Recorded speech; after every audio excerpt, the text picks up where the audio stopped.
Here's Eberl Kliegel, and I want to read you two examples of my book, Silver Drifting.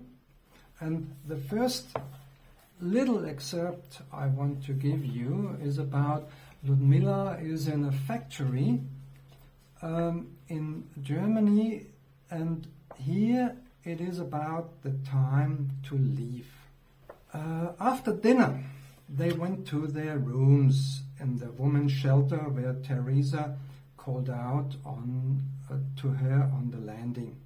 Hopefully you have good roommates. With Theresa, Ludmilla gained a first impression of how people here think. At least for the women, it was about making the best possible game.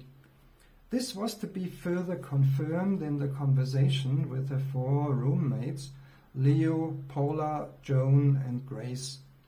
They came from the surrounding area and were all about 20 years old. Like Theresa, they hoped to find a good husband here. The company was known in the region as a highly promising marriage market. After all, in addition to the 400 men, the company also employed over 300 women. Few companies were so progressive in 1881.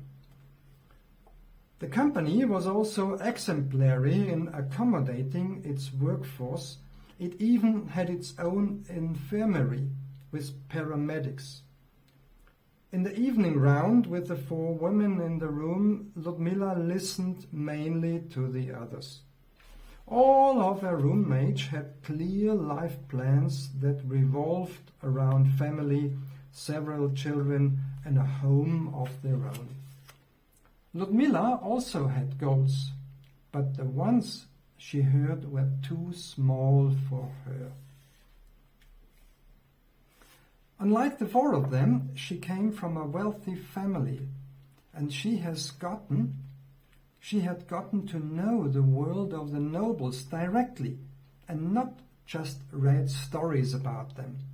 Her restraint and the fact that she revealed so little about herself was interpreted as arrogance. All the more because the next day the rumors were already spreading that she had been hired personally by the director.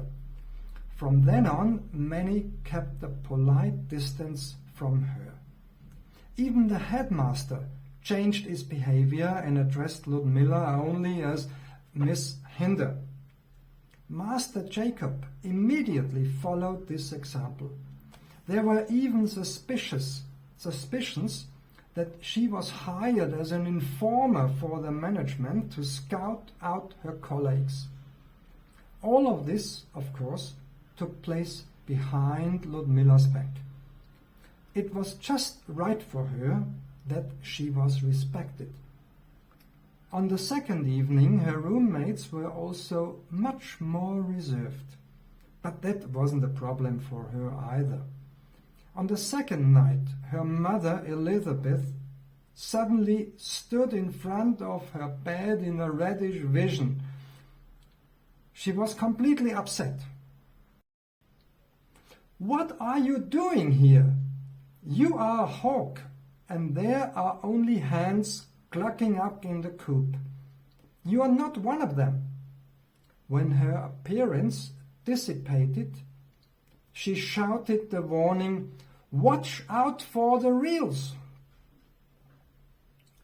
As ordered, she was only on the first and second day to teach with the other two women at the machine, where she supported them in inserting the silver sheets.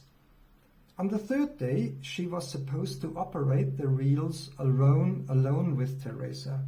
Everything went well. They took turns in their tasks. After the lunch breaks, the reels were started up again, and Ludmilla was at the cutting position when she saw Theresa in a reddish shimmer. Ludmilla was frightened because Theresa's left hand was missing. Ludmilla was undecided whether to tell her something.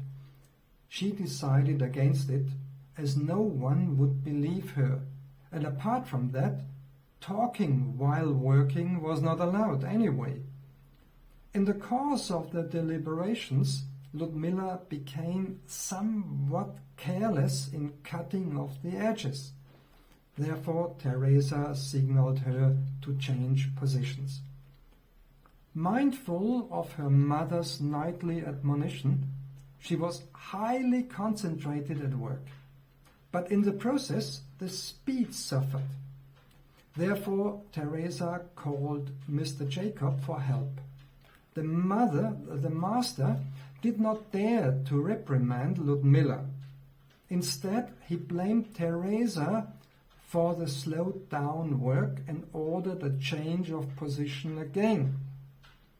He stood behind the aggrieved Theresa, who felt falsely accused, and pushed the silver sheet into the reels with more force and a little jerk.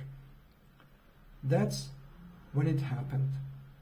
As if time had slowed down, Ludmilla saw the two pressing rollers with the silver grasp Theresa's fingers. A blood-curdling shrill scream filled the workshop. But by the time the master had turned off the rollers, her hand had already been pressed into a bloody porridge by the pressure of the reels. The entire workshop came together, and the headmaster did everything he could to free the unconscious woman from the machine. Once again, Ludmilla witnessed a fate before it even had happened. The entire workshop was in a state of shock when Theresa was carried away by the paramedics. In the general confusion, Ludmilla left unnoticed the workshop. Composed, she went to the room, put on her travel clothes, and put the uniform on the bed. Then she left the women's shelter. At the large gate, she was greeted from afar by the gatekeeper, who introduced her. She came from the director. At noon, she had still eaten a rich meal and then packed a few potatoes that Theresa had left her for lunch. When she had left the factory premises behind her, she took a deep breath. Now she knew that she was not born a hen for a stable. She only felt sorry for Theresa. Thank you for listening, and I hope that the silver drifting would be interesting for you as well. Have a good read. Here was Ewald Klegel, and the book is available at Amazon.